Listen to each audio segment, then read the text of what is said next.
So I want to ask you, Crossman Wrestling, what are things you would change about, because everybody talks about how WWE is just like white hot, and I think they are, honestly. Like Raw was cooking last night, or maybe 2 nights ago, Time Cop. But like, what would you change about WWE heading into this Netflix era? And I'm not talking like, oh, hopefully we get more gritty attitude era. Like, obviously everybody says that, but it's like, what would you change about WWE right now, going into the Netflix era in the new year? So, if I'm trying to think about changes, I'm trying to think about what I do in my universe modes. But when I look at people in universe mode when I'm playing 2K24, I have a lack of interest because of the way people have been used over many, many years, and the way the lack of star power when it comes to certain people. I like Grayson Waller, but when I look at him, man, I don't have much interest, but I like him at the same time. So it's hard to tell what I could do with people, but one thing I would say is that you need to have a consistent storyline throughout each show, like what the Bloodline do.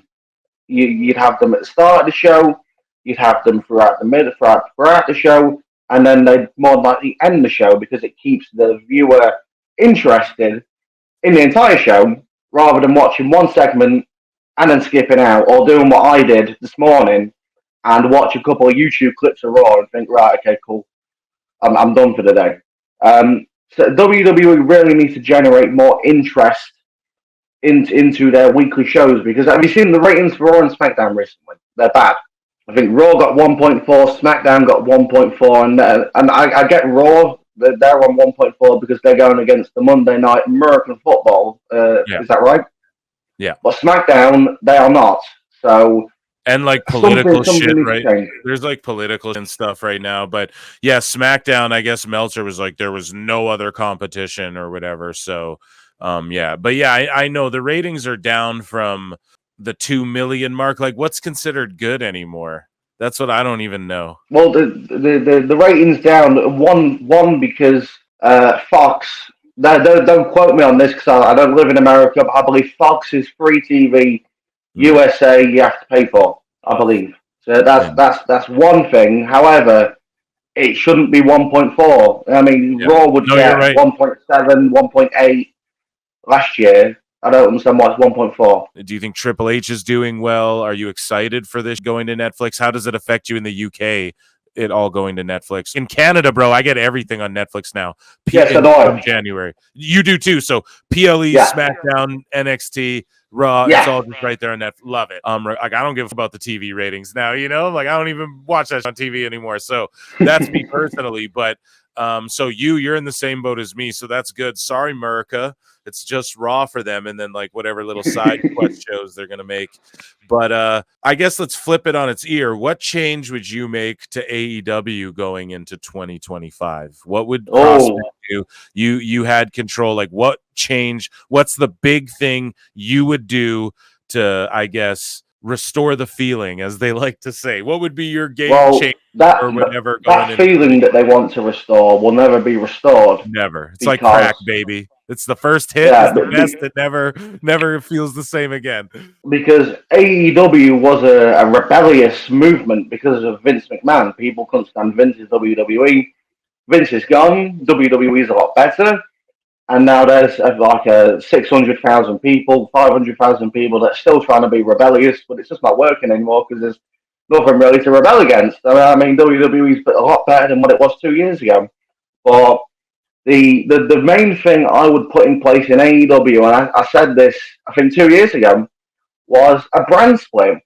And they had a chance to do that with Collision, but they went a soft brand split. And it didn't work out. I saw that they was going to bring in a second world championship with CM Punk, the real world championship they called it, and I think they was going to unify them. And I'm not sure, but I would have a brand split because of how many people they have. I would move Collision from Saturdays 100%. If I have to, I'll have to go up against TNA on Thursdays and try and generate some more interest that way, because At least then you know who's going to be on which show.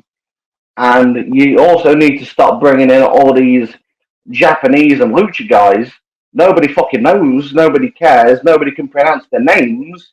Why are you bringing these guys in? Like who is the Beast Mortos? Who is this guy? Who is Commander? Who are these people? What separates them from each other?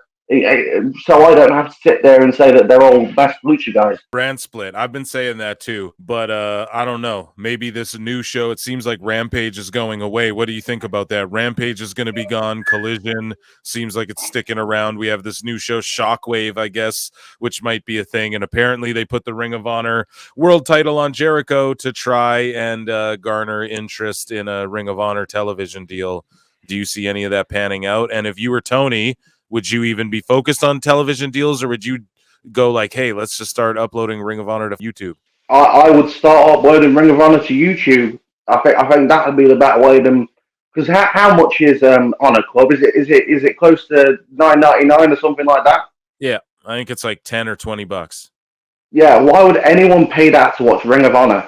I don't know, and it's terrible. I certainly wouldn't. Ring of Honor is not worth that price, man. I mean, I can pay for everything on the WWE network, because I still have the network. I don't know about you. We still have WWE network. I can pay $99 and watch pay-per-views from 10 years ago that have more interest than today's Ring of Honor. Yeah. So Ring of Honor should definitely be free on YouTube 100%, which would generate more interest until they could find a TV deal. But I think AEW needs to release a lot of people, which is unfortunate. I don't want to see loads of people lose their jobs, but at the end of the day, I mean, I'm sure they've made plenty of money from Tony. I'm sure they can find work elsewhere. People lose jobs. It's how the world works, man. Ring of Honor, they need to do something about that, because nobody cares about Ring of Honor anymore. I remember when I did something last year, something about Billy Starks. I joked about her going for a chair, and I says something about a hot dog and a handshake. And people were coming up to me and saying, "Oh, she's living her dream. She's living her dream." And I said, "What? I'm Ring of Honor. I'm Ring of Honor. Who watches Ring of Honor? Nobody watches Ring of Honor. That's not a dream. I mean, you're wrestling in front of no one." And when does Ring of Honor? When do they do it? Is it before Dynamite or after Dynamite or Collision? It just all depends. Sometimes they'll do it after. They'll do Dynamite and then tape Rampage and then Ring of Honor. Or sometimes it'll be Collision and then they'll tape some Ring of Honor. It all just depends. Like, I don't know how Tony lays it out in his mind, but yeah, it's there. I don't think there's any set way they do Ring of Honor, but yes, it takes place after either Collision or Dynamite. Yeah, they definitely need to do something with Ring of Honor, man. I wouldn't say get rid of the show entirely, because you can't release that many people, man. They've got tons of people that really they what can they do with them apart from Ring of Honor or Collision? And who the fuck watches Collision? They really need to just. Tony needs to do something that's going to generate interest for people, man. And what he's doing right now is not doing that. I mean, when was the last time you watched Collision? Because every time I see clips from Collision, it's always random match, random match, random match, random match, random match. And you can do that with a show like, I don't know, say WWE Main Event or Heat or Velocity or whatever. You can do that with them these shows where you're using them to like promote people you won't usually see to the audience. But Collision is supposed to be their B show, and you're not supposed to do things like that on Collision. Even Rampage, because Rampage started with a big CM Punk return debut, and they could have done so many things with Rampage, and they decided to just make it an exhibition show, and that's what's happening to Collision as well. How long until Dynamite becomes that way?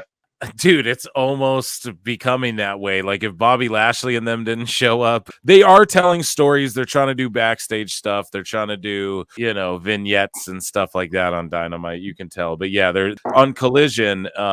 It does feel very random. They're trying to carry the storyline over, but they don't realize that no one's going to watch Collision. Like, once Rampage goes away, Collision will just become Rampage, just an exhibition show. Yeah, they just have no identity. People want to say it's the alternative, but it's just all ex-WWE guys, and they use white ropes to try and like trick people. They took their logo off the canvas.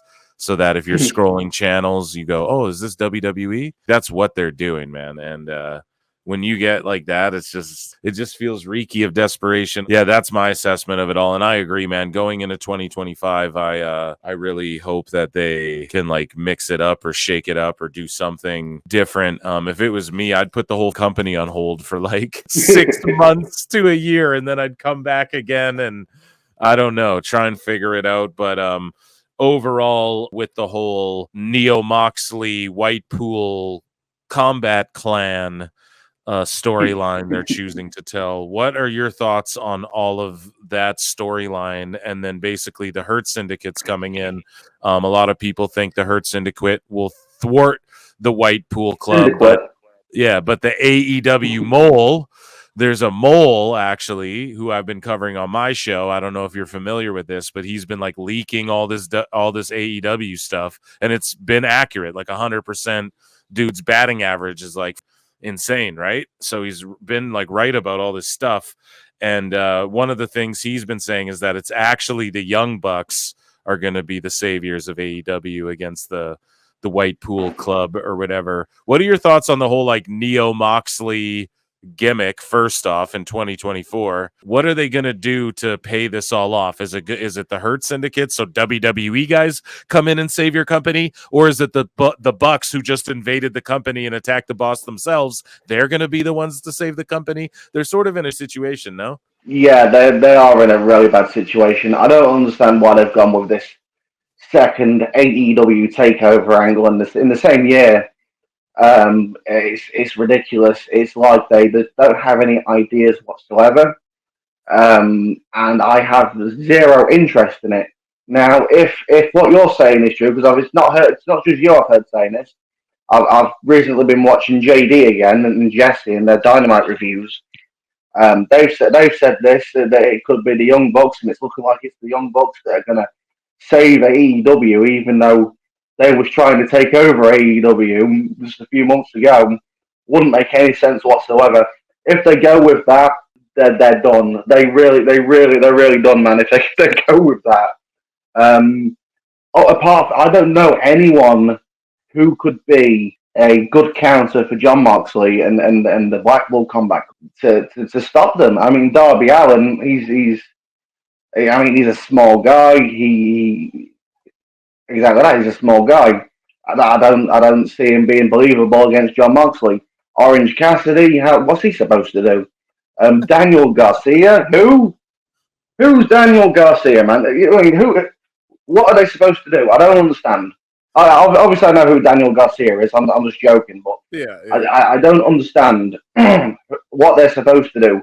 Who they're going to bring in to do this, apart from Bobby Lashley, who is a heel and who's an ex-WWE guy. Yep, they themselves, man. That's what I think, is they sort of book themselves into a corner, man. And I guess the last thing we'll leave off is this: how do you feel about Moxley and them being called the Blackpool Combat Club still? I think it's stupid because there's no one from Blackpool there. I don't understand why they're still called that. I think they need a new group name because they've had an inclusions of Pac and what's her name, Marina Shafir. Yeah. Yeah, they've had a couple of inclusions there, so I think they should come up with a new name. But even if they do come up with a new name, I really don't see it taking interest from people, man. I mean, the rating is steady at about 620 to 650 each week. I think this time last year they was in the 8s, wasn't they? They've dropped off hard, especially since that CM Punk footage that they had. That really turned a lot of people off. I think they're at the point now where no matter what they do, no matter how good they can get, they are dead. That's my opinion on AEW, man. That's why I don't talk about them anymore. You'll see on my channel the last sole video I made on AEW was about a month and a half ago, because I just don't care about them anymore, man. I really do not care. I don't care enough to hate on them. I don't care enough to cover them whatsoever. Even when Tony Khan says something stupid, man, I'll probably make it a little bit in the video, but it won't be the main topic of the video because I don't care enough. Do you watch any AEW really at all? Like Bobby Lashley showing up there, you're not like, oh, let me check this out. I did. I watched. I didn't watch the match between Swerve and Shelton. I just watched the end, the debut of Bobby Lashley, and I heard 90 seconds. The referees being. Was it the referees that were coming in shouting time cues? Yeah, I don't know. Some producer shouted it, and then also the light went out, and then it turned back on, and then they show MVP, and his face is looking like, oh, what just happened? And then the lights go out, and then Lashley debut, and then you hear 90 seconds, then Lashley debuts. It was terrible. They botched it. Yeah, yes. No matter what they do, man, AEW has always managed to get up somehow every single time. Yeah, this big debut with Bobby Lashley. Yeah, this big debut with Bobby Lashley, and you can't get your lights to work properly, and your people are audibly giving time cues. Don't get it. Oh man.